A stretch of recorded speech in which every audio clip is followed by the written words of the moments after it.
Bada bing, bada. Boom. It's a mini-sode. That's really good. I'm honestly proud of you. Do you like this intro better or when you're the star of the show? I don't know. I don't want to take away your limelight. You know what I mean? I mean, I think I can handle both pretty well. You can handle supporting actor really well. Okay, so this week's mini-sode is about something crazy. It's going to be out of the United States because shit do be going down in the United States right now. I'm angry. I'm frustrated. You can literally Google anti-Asian violence resources. There's also stopaapihate.org you can go to. Those are some amazing resources. If you guys have no idea what's going on with everything that's happened in Atlanta and the rising hate crimes against Asian Americans, plot twist, ta-da, I'm an Asian American. I know. I think people know, Well, one time I got an email that was like, your English is so good. And I was like, So, just in case nobody knew, just in case there's that one person in their car right now slamming on the brakes like, holy forking shit, I didn't know that. Well, there you go. So today we're talking about the Tokyo sarin poisoning, the Tokyo subway killers, the Tokyo subway attack. I mean, this is insane that I didn't know about this. Am I just in the dark, or are you guys the same as me where you're like, wait a minute, what? You know what? I'm just going to drop you in this story. So it starts at 7:45 in the morning, Tokyo rush hour. Everyone's headed to work. When is this? So this is in the 90s. So it's kind of an old case, but it's a juicy one. Just hold on to your titties because it gets wild. I'm talking billions of dollars wild. $1 billion in the elevator. Those are really weird. So 7:45 in the morning, Tokyo rush hour. 5 men board 5 separate subway trains, and each of these 5 men are carrying a plastic bag filled with sarin. At 8 in the morning, each man will pierce a hole into these plastic bags that releases that deadly gas, which is supposed to be colorless and odorless, and it's extremely toxic. It's typically used as a chemical weapon. The exposure is so lethal that even at low concentrations, like I'm talking like 1 drop, death can occur within 1 to 10 minutes. 1 to 10 minutes after direct inhalation. It's a gas, right? Yeah, it's a gas. So it's a liquid that once it touches oxygen, it will become a gas. Okay. So it's really scary. A non-lethal dose, let's say you don't even know that you literally just inhaled sarin gas because, I mean, it's colorless and odorless, right? And then you have all of these weird symptoms. You don't go to the hospital. You proceed with your day without immediate medical treatment. It could lead to permanent brain damage. It's 26 times more lethal than cyanide. 26 times more lethal. How did they get their hands on that? They manufactured it in a massive compound where they also were trying to manufacture anthrax and Ebola. Good movie. I know. So what happens to the body when you inhale this gas? What is going to happen to all of these just regular commuters on the Tokyo subway? Well, you're going to get a runny nose, maybe tightness in the chest, and then it's going to lead to difficulty breathing, nausea, drooling, loss of control of your bodily functions. I'm talking you're going to vomit, you're going to defecate, you're going to urinate, and then you're going to start spasming, and you're going to have these convulsions, and then you're going to go comatose. And you suffocate in a series of spasms.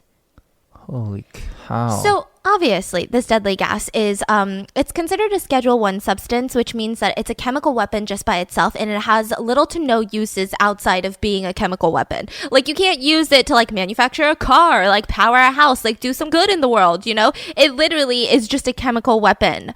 So people on the train immediately start reacting. They start coughing. They start looking down. Some people were already starting to spasm and have these convulsions. Now, a lot of people did manage to leave the train and the station, but this gas is something that lingers in the air. So once those train doors open, it went into the station with these people. When they went up, it started affecting the people that were trying to help them.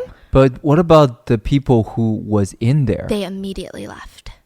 So they did it right before the train stopped at a station, and they just got out.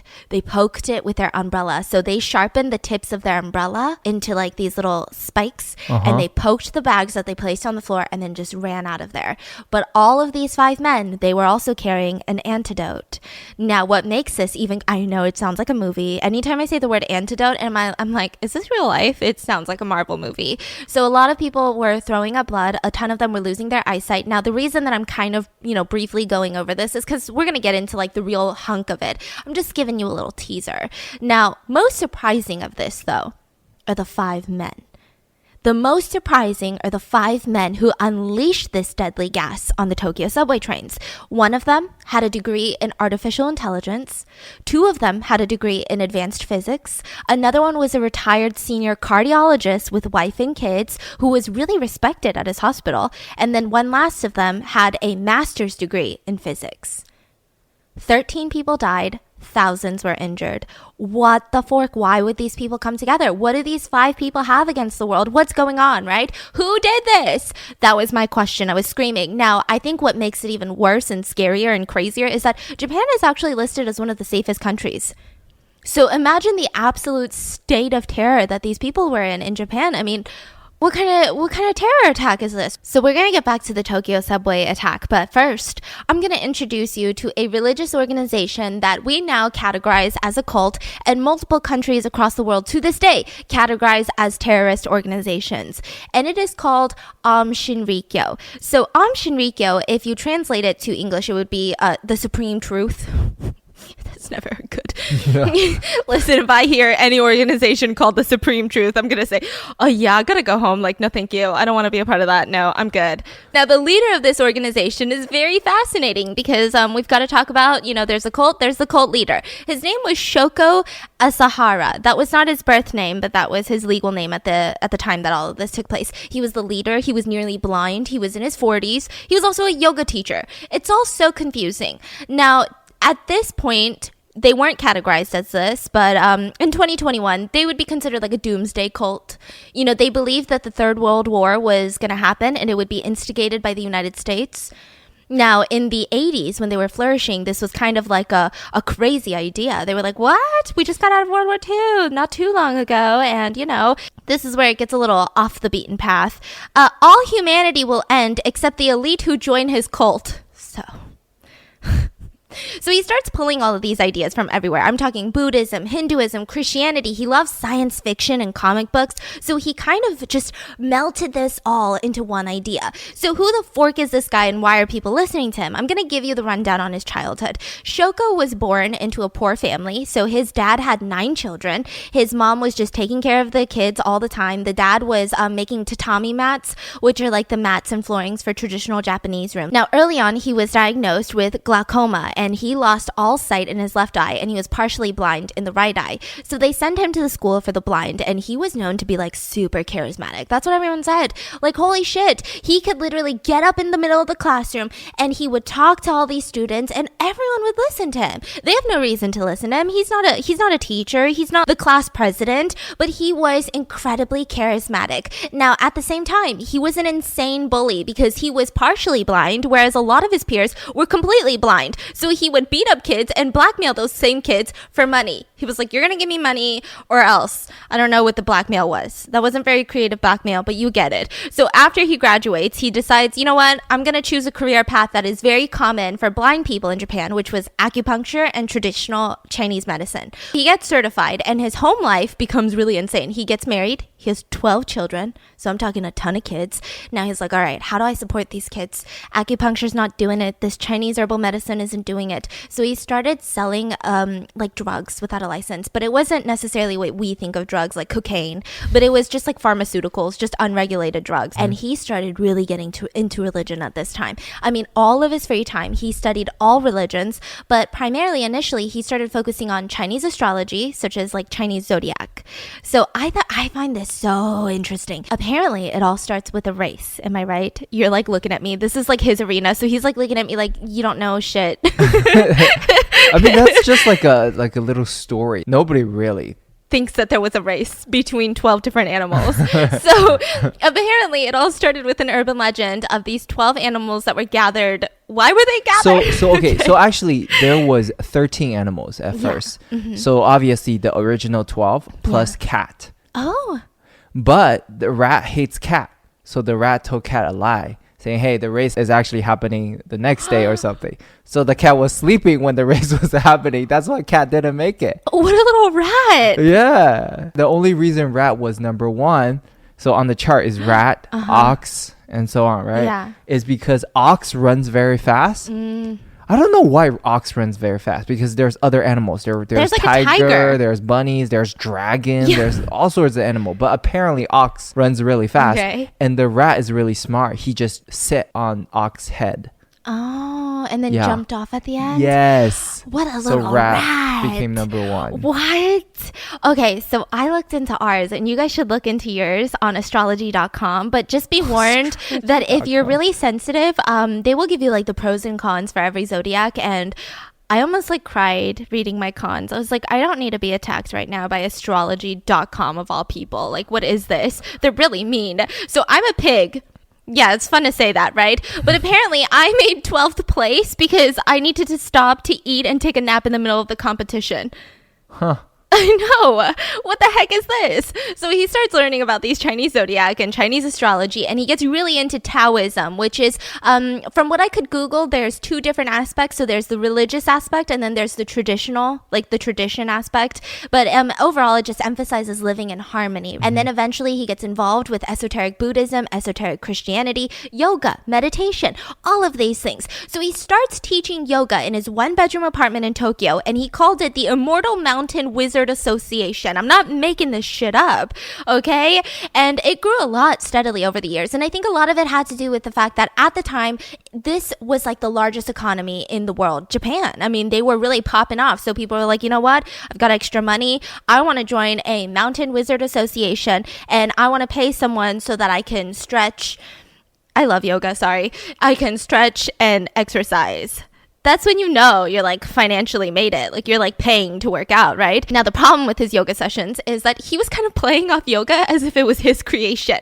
Like he was like, yeah, namaste, that's my shit. So he starts preaching on the streets at the same time, and he was officially given religious status by the government so that he could be tax exempt. He could tell people that he's a religious organization. And a lot of college graduates from elite colleges were fascinated. They were interested by what he had to teach. I mean, it was like this thing where he kept saying, you need to get rid of the materialistic world. That is bad karma. If you put so much emphasis on work and so much emphasis on money and consumer products, you were going to go to hell. And at this peak of the economy, I mean, people were working nonstop in Japan. People were overwhelmed by work. People were overwhelmed by all of the things that the capitalistic market was trying to sell in their face. So they were like, you know what? I too believe that this is a shit show. So he starts appealing to the wealthy groups who also saw traditional religious sermons to be super boring, and he did everything in a very fun, creative yoga, you know, all of that fun jazz. So they were like, this is so fun. Now what's even crazier is he loved comics and anime and manga and all of that, so he would actually incorporate and pay people to put his message in a manga format or an anime format, and he would just broadcast it on TV like an ad. That's really revolutionary. Yeah. So one of his followers became so enamored by him that he gifted him an armored Mercedes-Benz. An armored Mercedes-Benz. Armored? Yeah, I guess that means it's like, is it like bulletproof? I know Probably, nothing. I don't know. So it actually became one of the fastest growing religious groups in Japanese history. At one point, their entire entity was worth over $1 billion.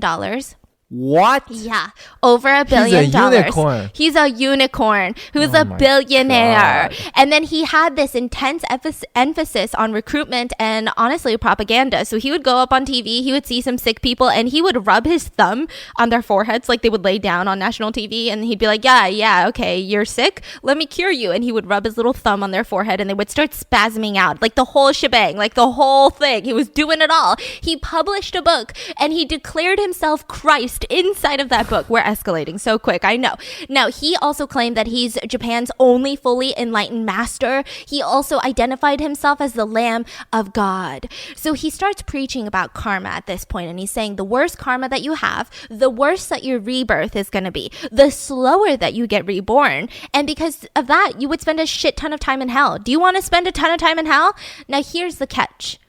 Just by living in a materialistic world, you're getting bad karma.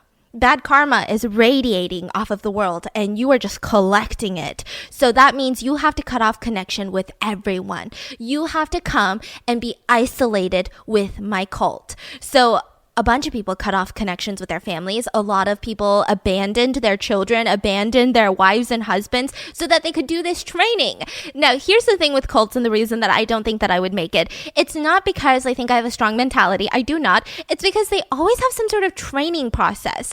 Like if I wanted to join Planet Fitness, I would have just done that. So that's my number one reason, not because I'm mentally strong. So they would do this thing where they would put the trainees into a small box and bury the box. And there would just be enough oxygen to keep them alive for a certain number of hours, and that's when they would be dug back up. They would bury them in a small box. If you didn't listen to, or if you failed any of the cult trainings, you would be held in solitary confinement for maybe even months at a time. I mean, you wouldn't necessarily be buried, but they had these little cells in their facilities, like their headquarters, their offices, they had cells. They also did something called thermal training sessions. You would soak in water that was about 120 degrees Fahrenheit for hours to cleanse the soul, to get rid of the soul's sins. You had these inner circle yoga sessions that were only available to the upper elite of the cult, and they would hang you upside down. You would just be suspended in the air. You would be forced to drink Shoko's blood and his bathwater. So during one of these really intense yoga sessions was the cult's first alleged murder, because they were hanging up all of their upper elite in these upside down positions, and it causes you to become very quickly panicked, disoriented. There's a lot that can happen to your body. Now, I did look it up, and it seems like there is this long history of traditional yoga where, some experts will hang you upside down, but that's after like years and decades of practice, and you don't just immediately go into that. Like, you're not just a normal Joe off the street, and they're like, let me hang you upside down for yoga purposes. So the cult member dies, and they decide, instead of alerting the police, instead of taking this member to the hospital, that they're going to incinerate his body because they don't want bad press. So a cult member dies, and then another cult member who saw all of this go down, he's like part of the inner circle, decides, I don't really want to be a part of this anymore. Like, I joined because I don't want bad karma from this materialistic world, and now I'm getting bad karma because I participated in hiding up someone's death. Like, this feels really disgusting. This feels really gross. So he asks the kind leader, Shoko, do you mind if I leave the cult? And they strangled him with a rope. And he too was incinerated. So they're straight up just killing people now. So they're straight up killing people. And I'm going to tell you about how increasingly the cult becomes more sinister. So from the outside perspective, a lot of people have this idea that either, they're like harmless. They're like this harmless movement that it almost seems childish with their anime and manga propaganda. And then you have another group of people that just kind of make fun of them because they seem really creepy and weird. And then you have a group of people who don't really care. But slowly, behind closed doors, they become incredibly, incredibly evil and more sinister. So they start controlling what information all of their cult members get. They control who they talk to. It just became such a shitty system where everyone was essentially deeply brainwashed. I'm spending so much time in this house, and I want everything to be stylish. I want it to be aesthetically pleasing. I want to have like a Pinterest board set up of furniture. I want people to walk in and be like, wow, she's an adult who's got it together. But I also want it to be affordable and comfortable. So I ordered this beautiful green, I'm talking dark forest green velvet couch. Ooh, how smooth does that sound, from Article. And I was like, you know what? This is going to be the best YouTube video backdrop. I'm going to lounge on that couch and I'm going to tell you guys some crazy stories. And when it came, I was a little bit shook because listen, it was affordable. And so I thought maybe it's going to squeak a little when I sit down. Maybe it's not going to be as comfortable as I thought, but I can lay on that baby for 5 hours straight. I also ordered some outdoor pieces because listen, summer getaways are all going to be in my backyard this year. That's just the kind of climate that we're in. I just want to tell you guys about this furniture store. So Article is very interesting because they combine the curation of a boutique furniture store with the comfort and simplicity of shopping online. So they have a team of designers that focus on beautifully crafted pieces. I'm talking quality materials, durable constructions. They are dedicated to modern aesthetic of mid-century, Scandinavian, industrial, but also bohemian designs. They've got fair prices, so you can save up to 30% over traditional retail prices. They are able to keep their prices low because they cut out the middleman and they sell directly to you. So no showrooms, no salespeople, no retail markups. Fast, affordable shipping is also also available across the USA and Canada and is free on orders over $999. All in-stock items are also delivered within 2 weeks or less. So if you're like, listen, I need a couch that I can lounge on, 2 weeks or less, you got it. They also have this crazy 30-day return policy with simple returns and exchanges. Right now, Article is offering you guys $50 off your first purchase of $100 or more. So go to article.com/rotten and the discount will be automatically applied at checkout. That's article.com/rotten to get $50 off your first purchase of $100 or more.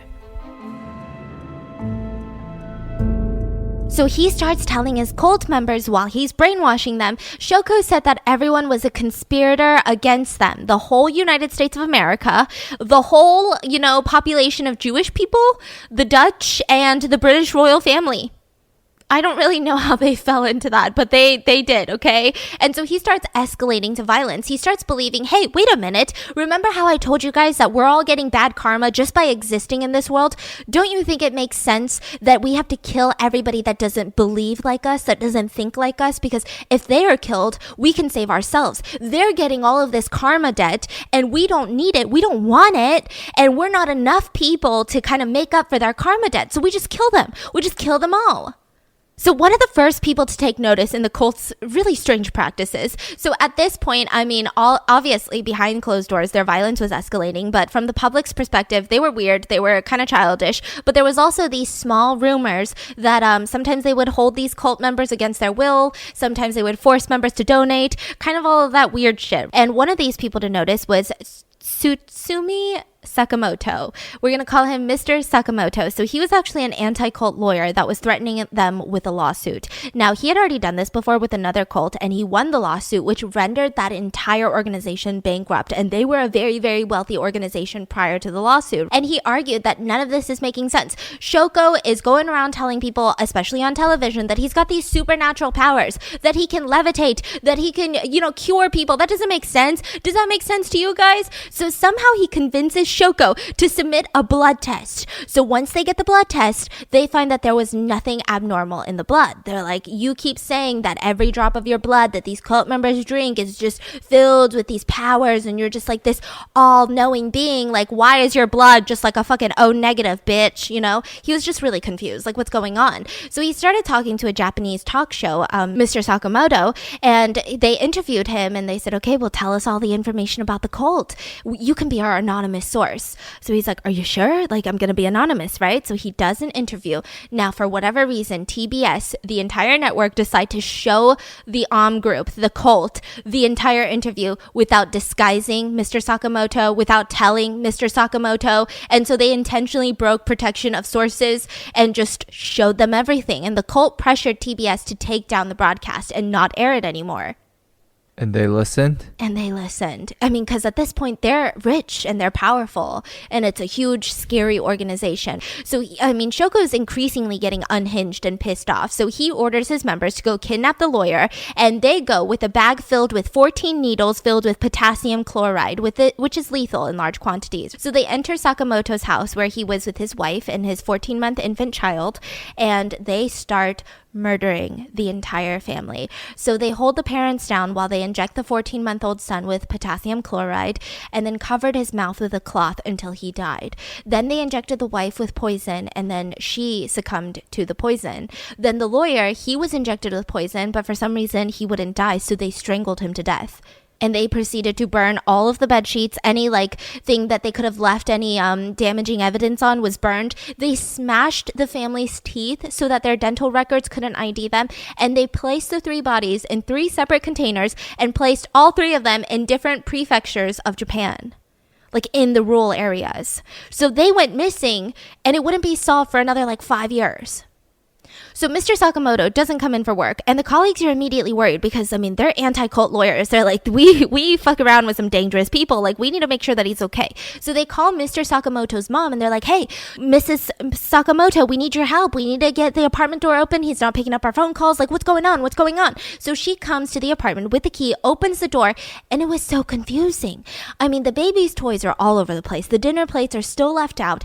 It literally looks like they were living normally and then just vanished into thin air. So they start searching and searching, but there's nothing to indicate that anyone that they were, investigating had anything to do with it. They couldn't implicate or Shoko in any of this. So after this, Shoko gets really ballsy and he starts creating an intense assassination list. And a lot of them were major higher up, like Buddhist religious leaders. There was also like a major manga artist because he made satire work out of Shoko and he was really offended by that. They actually did attempt to kill the cartoonist, but they failed. So there was multiple attempted assassinations. And then the cult started running a bunch of businesses. So they're like, you know what? We're going to take over restaurants. We're going to take over small hospitals, electronic stores. Now, a lot of it was done legally, but a lot of it was also done by like being a gang and being like, we're gonna fucking take over your place of business and give you a little salary, and in return I'm not gonna kill you and your entire family. So that's what they started doing. They started recruiting employees to work there. Now at this point we're entering into like the dark period of the Japanese economics. So a lot of people were just losing their jobs like crazy. They just didn't have a place of work. More people were moving in back with their parents to save money. I mean, it was just really intense. So a lot of them saw these posters. They were like, you know what? Yeah, I mean, I got like a really intense degree, but I'm going to go work anywhere I can get work. Now, once they start working at the restaurant or the hospital or the electronics store, there would be so much pressure to join the cult. Now, here's the catch. Why? None of this makes sense. Well, once you join the cult, you have to sign over your entire estate. Sounds like another cult in the US. Just kidding, don't kill me, I'm so scared. But they joined, still decided to join? I mean, a lot of them would be like forced to almost. Like when I say persuaded and pressured, I'm talking probably forced more than anything. And he was just a humble rich guy worth close to $1 billion. It was insane. They started running these local hospitals and they would get patients to come in being like, oh my God, you've got a broken arm. Let me help you. We're just like these loving doctors. And they would give these patients, I'm talking insane medical bills. Probably not insane if you live in the US, but insane if you lived in, Japan. They were like, what do you mean I have to pay all of this? This is insane, right? So at this point, they start gathering close to 40,000 members in their cult. 40,000. That's crazy. Yeah, so they're like, you know what? We got 40,000 people. I mean, this was kind of internationally. I mean, yes, a lot of them were in Japan, but internationally speaking, globally, 40,000. So they're like, you know what? Let's apply for the minority House of Representatives at the time, like the low leagues. We're going to become politicians. We're going to become the major ruling party of Japan. His entire thing, Shoko, wanted to be the king of Japan. He was like, that's my title. That's who I'm going to be. So they start running for these local offices, and local politicians were laughing at them. Most of the public thought it was an absolute joke. And the reason that if they had all 40,000 members, vote for them, it would be a different story. But because the way that voting works, you have to live in a certain district, all of these other things, they only had like 1,400 people vote for them collectively, which was just the laughing stock of the entire local political game. I am talking about people laughing straight in their face. The public was like, ha ha ha, what is wrong with you? You guys are idiotas. This is embarrassing. Are you not embarrassed for yourself? And this reaffirmed their belief that the world is not ready for the truth. The world is not ready to be saved. And so they need to be killed. And they became even more isolated, even more paranoid, even more defensive. And they started buying up huge plots of land to create heaven on earth, but also to create manufacturing plants. So the first thing that they do is they take a trip to Africa, right? Now, they decided that they were going to go to preach about religion, support local communities, all of that savior jazz. They were like, we're going to go do this, right? And it seems like when they got there, they did kind of do that. But the main true mission of why they went is that the Republic of Congo at the time had suffered a huge Ebola outbreak before their visit. And Shoko was so intrigued on how Ebola could be used as a biological weapon. So he went there trying to bribe officials to sell him like a strain of Ebola, which doesn't really happen. Like, no one's going to sell you that. He's trying to bring Ebola back? Yeah, like imagine going to the CDC and be like, can you sell me something? Like, I'm just here looking for a strain of something, anything. Well, you don't have to. I guess you don't have to buy it. You just don't wear a mask, Karen, okay? So, he goes and he tries to buy Ebola and they're like, what? Like, that doesn't even make sense. So he's like, well, do you know anyone who has Ebola? And they're like, what? No, like, we don't just, do you think we just like casually sit here and we're like, well, 10 of us over there got Ebola? Like, no, what is wrong with you?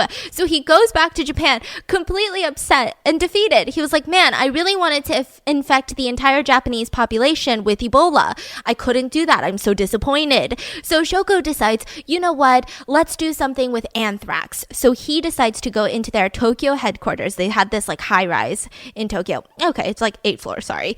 So they had this mid-rise in Tokyo, and they decided to spray anthrax into the cooling tower of their Tokyo headquarters. Now a bunch of local residents, they start smelling this. They're like, what is that nasty ass stank smell? Like, what's going on? So they start reporting it to the police, and as they're reporting, they look around and they're like, oh my God, like my neighbor is just like throwing up on the side of the road. They're like, ma'am, are you okay? They run to the neighbor, and then the neighbor's like, I'm fine. And then they look around and another person is throwing up on the side of the road. I mean, it was chaos. So there's this black, thick smog radiating off the building, and the police ask the entire headquarters. They say, hey, you know, whoever owns this building, can we just investigate inside? Because what is this smoke? Like, is something on fire? We just don't want people to get hurt. And they say, no, you can't. So they turned the police away. The police would later get 100 more complaints. Pets started falling ill. People had more symptoms. And eventually they were ordered to vacate the entire headquarters so that the police could investigate. So they agree, and they take everything with them. Like, I'm talking all the furniture and shit too. And so once the police get inside, there's huge black stains all over the wall. They collect these air samples, and they have this like almost like black liquid on some of the wall parts. So they collect samples of that. Turns out there was anthrax in the air. They were trying to infect everyone with anthrax. Now, for whatever reason, they couldn't arrest Shoko or and I think a lot of it has to do with the fact that they were probably rich, very powerful, and maybe they couldn't prove it. I mean, this is like one of the craziest things to prove. Like, you're trying to terrorize this entire country with bioweapons. Around this time, 2 members of the cult were arrested in Australia for trying to board a plane with dangerous chemicals. So it's just going to get worse. Now the cult decides the anthrax didn't work. We couldn't get our hands on Ebola. This is really unfortunate. This is really annoying. So they start buying plots of land in Australia. I'm not sure why Australia, but they bought a lab in Perth, Australia. And this is where they start secretly manufacturing sarin and later what is called VX gas. It's a toxic synthetic chemical compound. This was allegedly the same chemical compound that was used to kill Kim Jong-un's brother, a strange brother, I think, but I don't really know anything, okay? So if someone asks, I don't know. It's developed for military use. There's really no use outside of it other than like killing people. So that's great. Love that. And their entire plan was to manufacture 1,000 automatic weapons at this facility with all of these deadly gases. So they tried to make all these AK-74s. 47. No, there was a 74. Okay, my bad. Wait, is there? Probably there are. Yeah, an AK-74. He said, motherfucking get it together. We're not gun people, obviously. So they start trying to manufacture these AK-74s, and they only were able to create one, which I think in and of itself is so alarming and so scary. But they did, however, successfully create the gas sarin. They tested it on a remote property in Western Australia, and they managed to kill 29 sheep. Like 29 sheep who didn't do anything. They killed them. Now, they also bought a ranch in Australia, and they knew that ranch had uranium under it, so they wanted to mine uranium. This is straight up like a DC comic movie. They wanted to build a bomb to attack New York City. What? With the uranium. I mean, it's just kind of insane. So at one point in all of this, they start buying land in Japan as well. And there's this huge dispute over some of the real estate that they're trying to buy. So it's like one of those like real estate legal battles. And a bunch of judges had to oversee the lawsuit. And for some reason, Shoko was like, fuck those judges. I hate them. They're so annoying. They're going to rule against me. In order to get the ruling in my favor, I need to terrorize judges so that they always rule in my favor. I need to set an example. So these judges lived in Matsumoto, which is a quiet residential area. So they decide to go into Matsumoto with 2 main goals. The first is to attack the 3 judges that are staying in the area, that are overseeing their real estate battle. And then also, secondly, is to test the efficiency of the sarin that they tested. Or they created. So the original plan when they went in was to release the gas of sarin into the courthouse. But they literally got there after closing time, so they were like, fork, we're late. Everyone's late to the courthouse. It's a thing, okay? And so they're like, you know what? Let's just target the 3-story apartment building where all 3 judges live. It's kind of crazy how that works, right? And so they get this covert refrigerated truck. Now, they had spent months prepping this. Like, this is a insane refrigerated truck. The truck in the back had this heating contraption that was specifically designed to turn 12 liters of liquid sarin into aerosol sarin. So they also had these fans to diffuse it into the neighborhood, and the driver would be in the front of the truck, and they wouldn't actually be breathing in all of this. So they release a cloud of sarin, and all hell breaks loose. Police arrive from frantic calls. I mean, you're talking eye pain, darkened vision, headaches. People were literally going blind on the streets. Nausea, diarrhea, numbness in hands. I mean, the description that everyone kept saying was like, there's like this fog that's just like floating around. Like, imagine it's not foggy, but it's like a fog that's floating around. You walk through it and suddenly you can't see anything. Jeez. So 5 residents were found dead in their apartment after this. Over 274 people were treated in a hospital, 2 of which they died immediately. Another died after remaining in a coma for 14 years, and they died in 2008. So a total of 8 victims died. Oh my God. So the 3 judges, they were of the injured, but they were not killed. Now, the next day, when people were trying to investigate what the fork happened in Matsumoto, like, this is kind of scary and creepy, right? There were dead fish in the nearby pond, bodies of just dogs, like stray dogs, pet dogs, birds, caterpillars, just dead everywhere. I can't even imagine, like, the trauma that they're like reliving after World War II, like, what the fork happened, you know? I mean, this doesn't make any sense. So the police get a tip, and the tip says, this is just an experiment, an open space. You know, at that time, only 7 people had died because, you know, the woman who remained in a coma, right? 7 dead, 200 injured. Imagine an enclosed space like a subway train. And they implicated the cult. Now the police, they look at this tip and they say, nah, we already got our suspect. So the suspect that they had in question was a Yoshiyuki Kono, and he was the husband of the wife who went into that coma for 14 years. And it's because he always stored a ton of pesticide in his house. So the police are like, you know what? You used all of this pesticide to create some sort of gas, some sort of deadly toxic gas, and you're killing all of your residents. Is it because you wanted to kill your wife and now you have to kill your neighbors just so you could get away with killing your wife? Is that what it is? You know? And he was like, what? My wife is literally in a coma. Why would I do that, you know? Now, later research shows that you cannot produce sarin from pesticides, but everyone named him a suspect. I'm talking news outlets. He started getting hate mail, death threats, legal pressure. I mean, people wanted to sue him. People wanted to see him fired. And eventually, when the truth came out years later, I mean, every major newspaper apologized to him. They were like, okay, my bad. Yeah. So there was a journalist at the same time that all of this was going down. So you've got this crazy sarin attack. You've got just so much shit happening. And a journalist covered the disappearance of the Sakamotos. I mean, they were just saying, this is weird. Why the Sakamotos? How does the entire family just vanish after eating dinner? Maybe she's like doing a true crime podcast, right? And she starts smelling something from her mailbox. And she's like, I don't know, dude, like, something's in my letterbox. It smells very funky. So she calls the police to ask them to investigate. And she claims that if they had taken a sample, if they had done their job a little bit, you know, maybe something could have been prevented in the future. But the police were like, it's fine. Like, nothing's going on.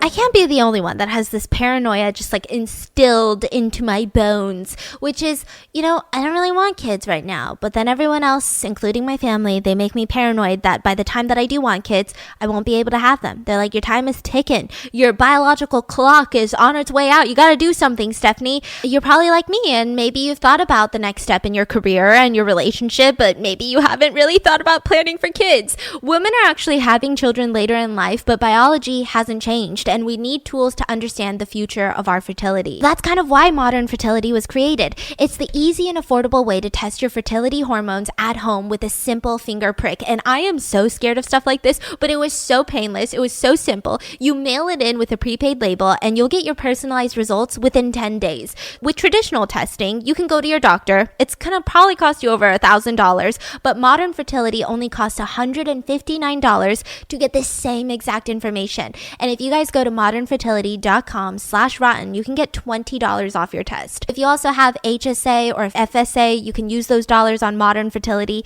And here's the best part. You get insight on how many eggs you have, hormone levels, and other important fertility factors. The results go actually pretty deep in which every hormone means, because I know that stuff can get really confusing. You can also talk one-on-one with a fertility nurse to review those results and your options for your next steps. So if you want kids today, maybe you're like, one day in the future, you need information to make this decision and what's best for you. Right now, Modern Fertility is offering our listeners $20 off the test when you go to modernfertility.com/rotten. That means your test will only cost you $139 instead of the hundreds, if not thousands, it could probably cost at a doctor's office. Get $20 off your fertility test when you go to modernfertility.com/rotten. That's modernfertility.com/rotten for the people in the back.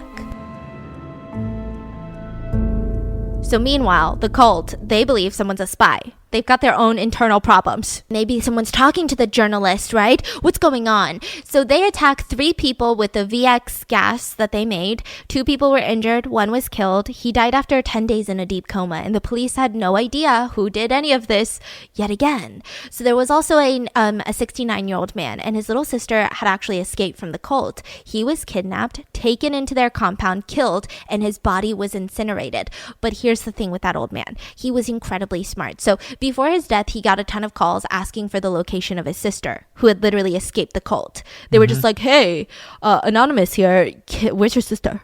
And he was like, what? That's really creepy. So he left a note, if I disappear, I was abducted by Shinriko, the cult. So the investigator finds this and they're like, okay, well now we kind of have to investigate, because how are we just going to act like this note doesn't exist? I mean, he did disappear, he's been missing, and all of these weird shits are happening around the town where people are just getting poisoned. I mean, something seems a little bit fishy. Now the press starts hinting that the cult's involvement is really, really intense, right? The press is like, the police are denying it, but you know what? I really do think it's the cult this, the cult that. Now, once the cult gets word of this, they start getting really panicked. They're like, you know what?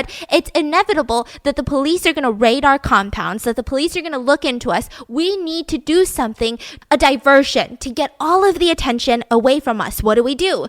Well, we need to initiate the subway attack. Now, they were planning the subway attack for way later. Like, this was their end game. But they were like, we need to do it right now so that all of the Tokyo police are just like, they've got their heads spinning around looking for, oh my God, who did what? I mean, maybe possibly hundreds will die. So at that point, I mean, they've just got too much work to do and they'll never look at us again. And we can really sit down and plan for more. So they decide this is the perfect day. Now, Monday was the day that they chose, and everyone at that subway station, they were headed to work, but everyone was in a really good mood because tomorrow was a national holiday. So most of them had the day off. Most of them either had the school day off or the work day off, and they were just kind of on their phones talking about what are they going to do the next day, right?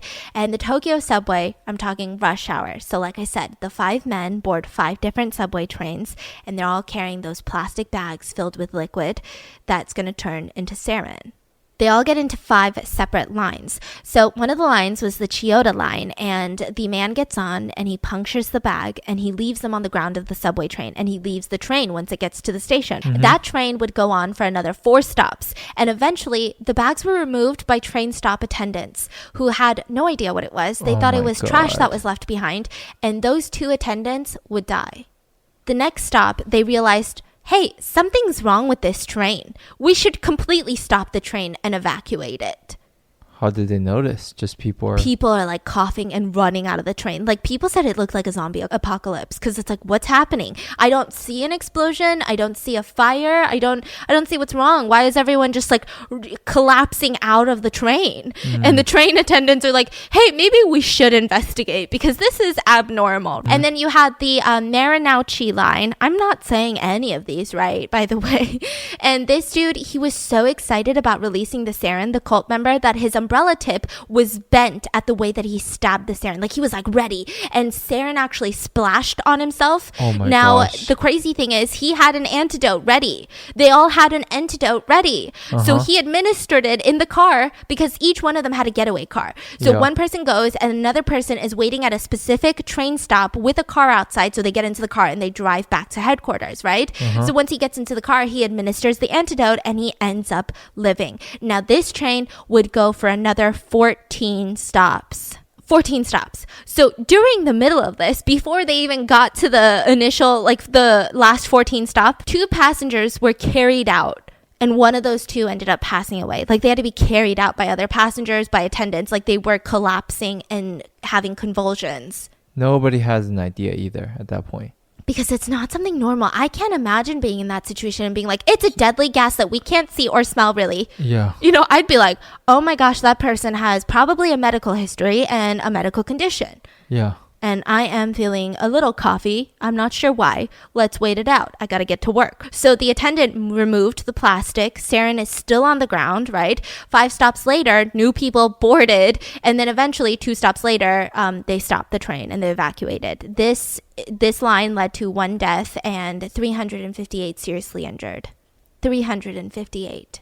Now, another line, the cult member was in a rush. So he punctured 1 sarin packet, but 1 was left completely unpunctured. So he had 2 bags of it. And it was a super slow release. So that train ran for another 1.5 hours. And it resulted in 200 people being seriously injured. And then there was another line with another cult member. And this one was really quick. So he punctured it really, really well. And within 2 stops, people were feeling the effects. People were coughing. People were convulsing. So they evacuated. And on this line, there was 1 death and 523 seriously injured. Jeez. Then we have another line. Now, this sarin packet was the one with the most poked holes. So immediately, people were feeling the effects. The train rider kicked it off onto the subway platform on the next station. Like, he noticed this very suspicious package on the ground, and everyone's, like, coughing. So he's like, what the fork is this? So the next time the train doors open, he just, like, kicked it off the train. And eventually, the emergency stop button was pressed. Now, this is where it gets a little bit crazy. So the lines were strategically maneuvered in a way that if any of these trains press the emergency stop button or they stop too long at a station, all of the other trains filled with sarin would just be sitting helplessly with their doors closed in the tunnels. So it just like forced this whole thing where the passengers were just stuck in the sarin filled train. And eventually, once the doors officially opened, they were stumbling out, collapsing on the ground. And when press got there, they immediately thought it was an explosion. Like something crazy must have happened. It's not normal. And, with Japan's history, explosion is probably at the front of their minds. They're not thinking like a sarin gas attack. And so everyone's like on the news, like, oh my God, apparently there's like an explosion on the subway trains. What do we do? What do we do? They said that the subway station entrances where people were running out of looked like battlefields. People would run out and drop on the floor, and medical professionals were running to help them because, they got all these calls, and they too were starting to feel the effects of sarin, so they would start dropping and collapsing on the ground. So like imagine seeing that happen and being so confused at what's going on, right? Yeah. So the effects of this were enormous. Everyone who tried to clean up the liquid, they were either super sick and seriously injured. So there are a lot of victims of this sarin attack that have either gone completely blind or partially blind or still have respiratory issues, have chronic asthma. Most of them have PTSD. There's just a lot, right? And the ones that cleaned up the liquid directly, a lot of them passed away. 13 commuters died and there were thousands injured. Now, the number is estimated to be close to about 6,000 people injured.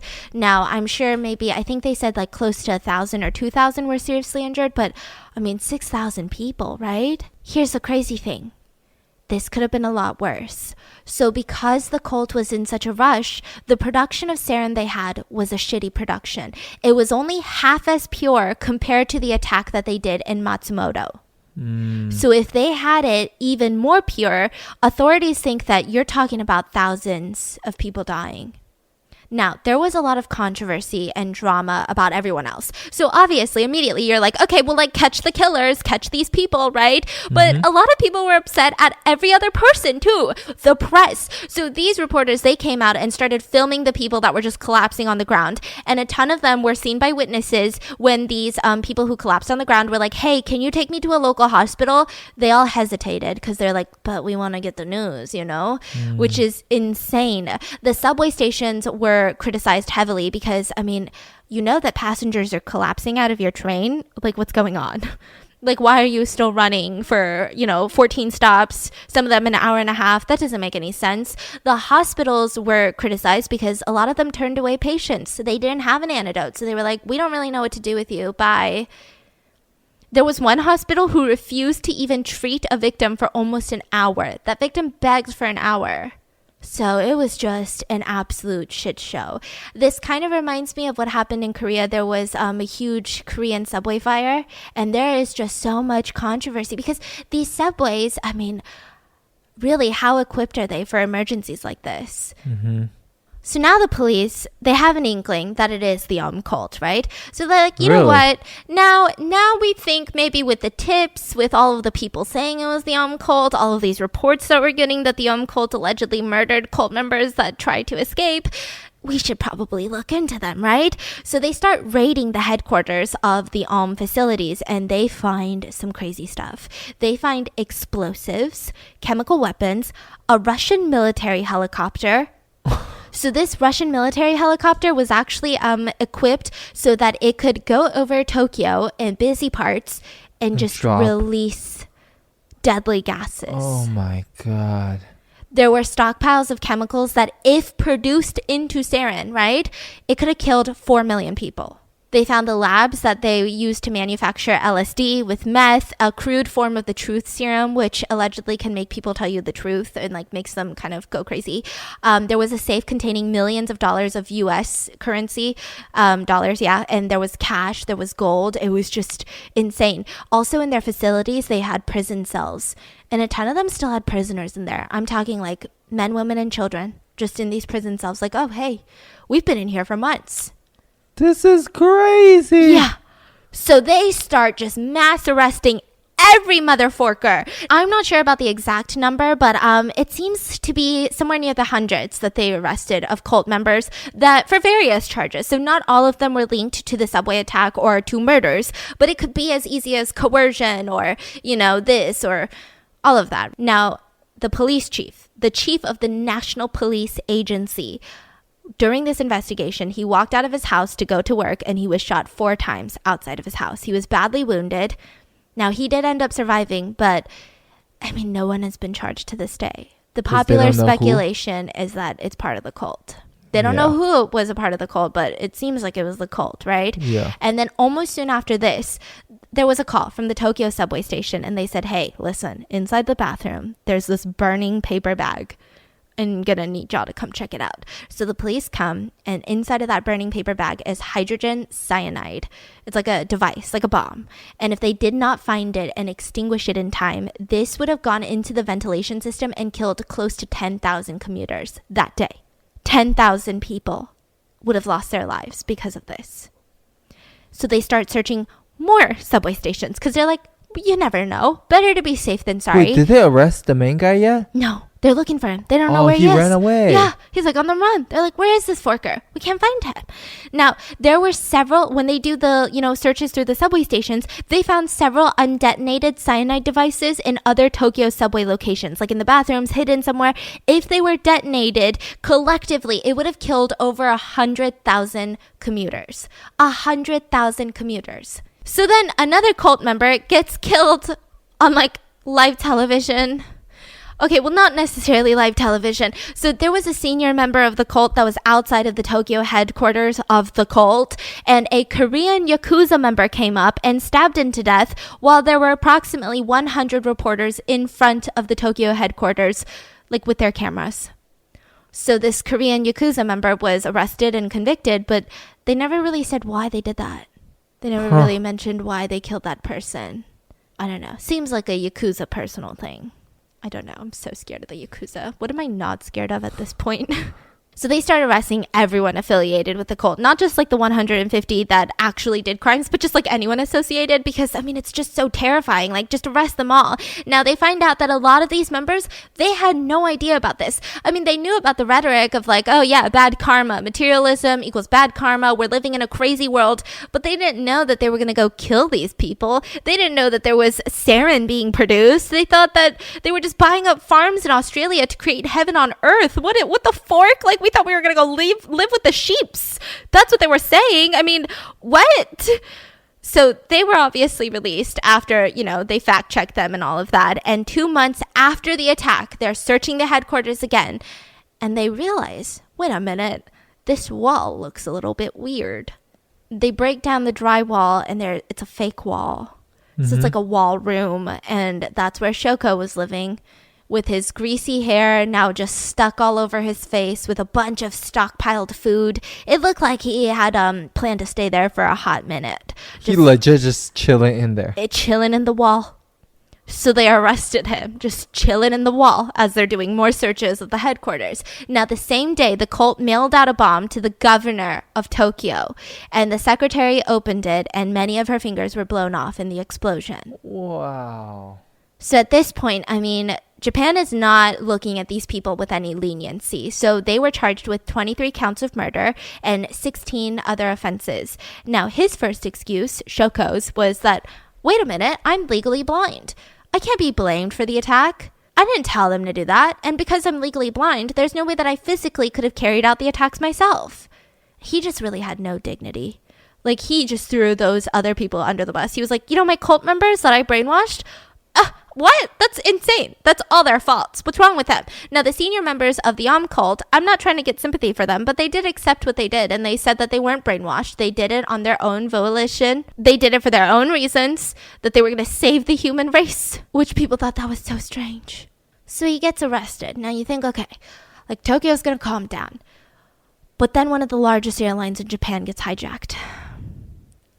So they had what's called the incident of Flight 857. So this is a flight that was leaving from Tokyo to Hakodate, which is another Japanese airport. If you're Japanese, I know that you're cringing at like everything I'm saying. I'm so sorry. I'm so sorry. I'm cringing too. So the plane leaves, and at around 11:45 in the morning, a single hijacker takes control of the entire aircraft. Like, he took 365 passengers and all of the entire crew hostage. He claimed to all of them, I'm a member of the cult, bitch. Like, I got this sarin gas, I got these plastic explosives, you don't want to mess with me. So the crew was like, we don't want to mess with you.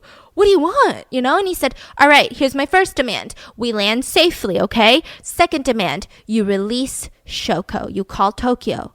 Get the police to release Shoko now. The plane is going to be refueled, send it back to Tokyo, put Shoko on it, and let him live. So they land safely, and the police are like really bullshitting the guy. They're like, yeah, for sure, we're gonna release this meth terrorist. Ooh, we're totally down for that. And they somehow are able to get onto the plane and arrest him. So they arrested him. There was only one injury. One of the passengers was injured, and they described the injury as only needing an ice pack, which I'm not sure why it's like such a specific. Like, okay, thanks. Like, injured, but not really. Injured, but just a little ice pack. That's all. A Band-Aid. 2 Band-Aids were used in his injury.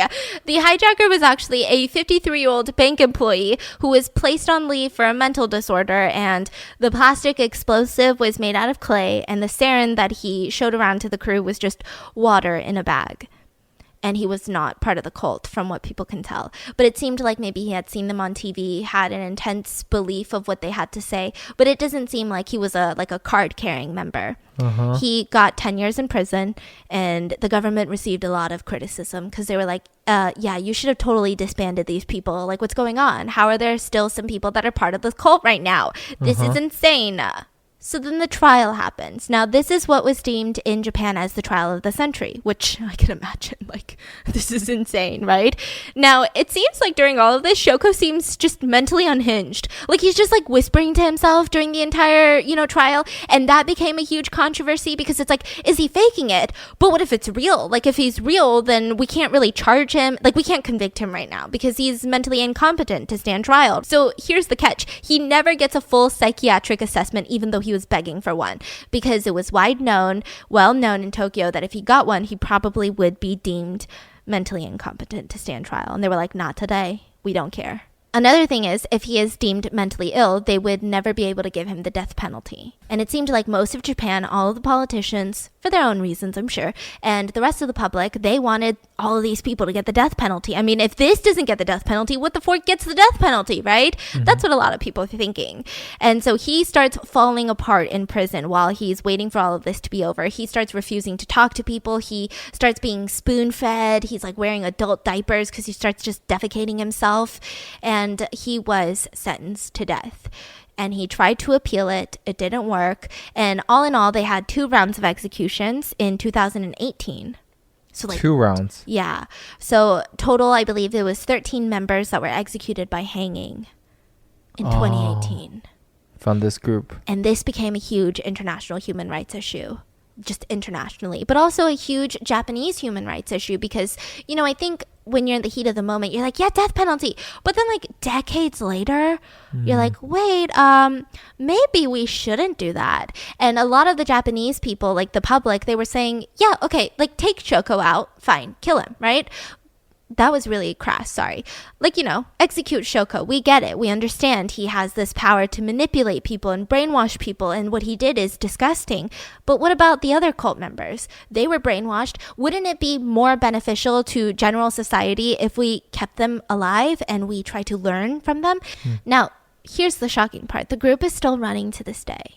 How? So they were funded by a successful computer company and they received a ton of donations. They are under strict surveillance from the Japanese government and they got their religion organization, you know, thing taken away, but they're just known as a group.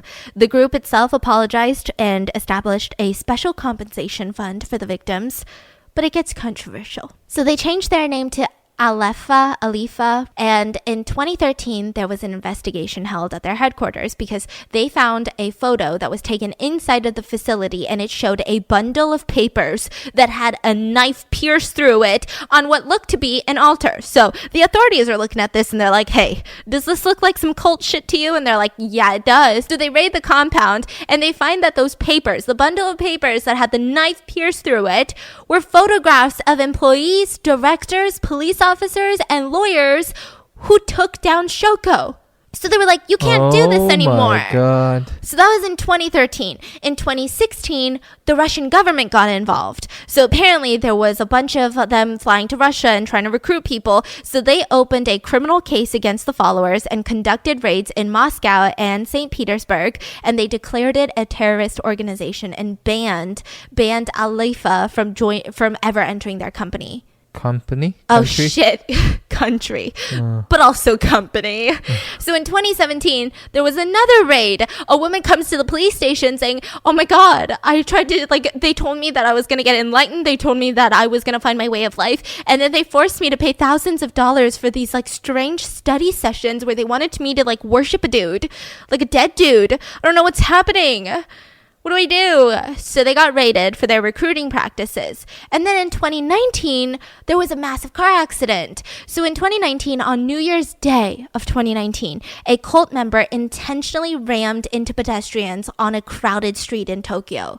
And I mean, this was a terrorist attack. 9 people were injured. And he said that he just wanted to hurt people because of what Shoko said. He's got to, cleanse for the salvation. So they are now deemed a terrorist organization by Russia, Canada, Kazakhstan, the United States, and the European Union. But they're still around. Still around. Now, after Shoko gets executed, he actually got cremated by the police, and the police gave custody, and I don't know if they did this on purpose, I don't know how this works, but they gave custody to the 4th daughter, who is the least sympathetic. She hates the cult. So she was like, you know what, fork this. I'm going to spread my dad's ashes, this disgusting cult leader's ashes, in the sea. Now, his wife, Shoko's wife, and the other kids, they want to enshrine them so believers can worship his ashes. So as of now, there's been this huge custody battle, and it's still at the Tokyo Detention Center.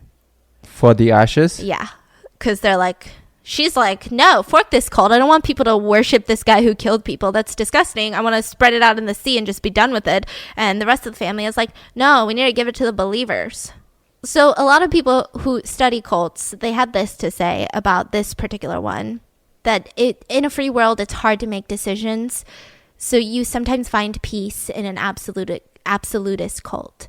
So it just came at a time where people were, having a hard time making regular everyday decisions. It seems like every decision was bad. Yeah, and intense. And it's like everything's a decision, from down to, what kind of computer do I buy, to, oh my gosh, what should I eat for lunch today? It's so many decisions. And you're like, I'm done. I work all day. I'm so sick of these decisions. I'm so sick of having to think about this. I just want to live a regular schmegular, off the grid, disconnected life.